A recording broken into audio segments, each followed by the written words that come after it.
Ürəyimdə xatirələr oyandı, yenə düşdüm həvəsinə kəndimin. Uşaqlığım göz önündə dayandı, mən isindim nəfəsinə kəndimin. Yox idi bir rahatlığım, dincliyim, bezdirərdi çoxunu nadincliyim. Dəliqanlı, hay-haraylı gəncliyim sığışmazdı sinəsinə kəndimin. Səhər durub qarğı atı minərdim, kənd aşağı, kənd yuxarı sürərdim.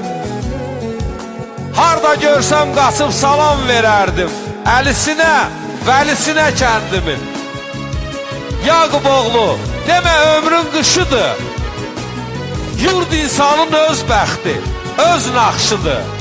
Allah haqqı, yaxşı elə yaxşıdır, qurban olum